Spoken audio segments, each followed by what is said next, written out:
આ શું કરો છો?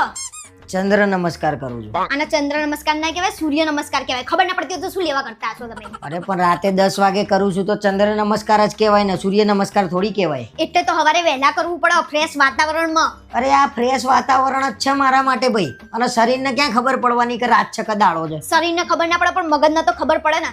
હા, પણ તમારા ક્યાં મગજ જ છે? તારી ગાડી વાતો બંધ કર. આ વખત મેં નક્કી કર્યું છે 15 દિવસમાં તારો ઘરવાળો એકદમ હોટી જેવો હશે, કોઈ નહીં દેખાય. દરેક વખતે એક જ લાઈન, 15 દિવસમાં તાર ઘરવાળો હોટી જેવો થઈ જશે ને બમ્બુ જેવા થઈને ઊભા રહી જાય છે અને બીજું 5-10 કિલો વધારી દેશે એ અલગ. અરે યાર, તું મને દર વખત મોટિવેટ કરવાની જગ્યાએ ડીમોટિવેટ કરે. મોટિવેટ પહેલેથી થયા હોત ને તો આ ના વધ્યું હોત. જો ભાઈ, હવે જમવાનું હું તને કહી દઉં, શિયાળો ચાલુ થઈ ગયો છે, હવે હું ફૂલ ડાયટ ઉપર. બહારનું જમવાનું બંધ, આજથી લાગુ કરી દેજે. ઘઉં બંધ, મેદો બંધ, ફ્રૂટ જ ખાવ.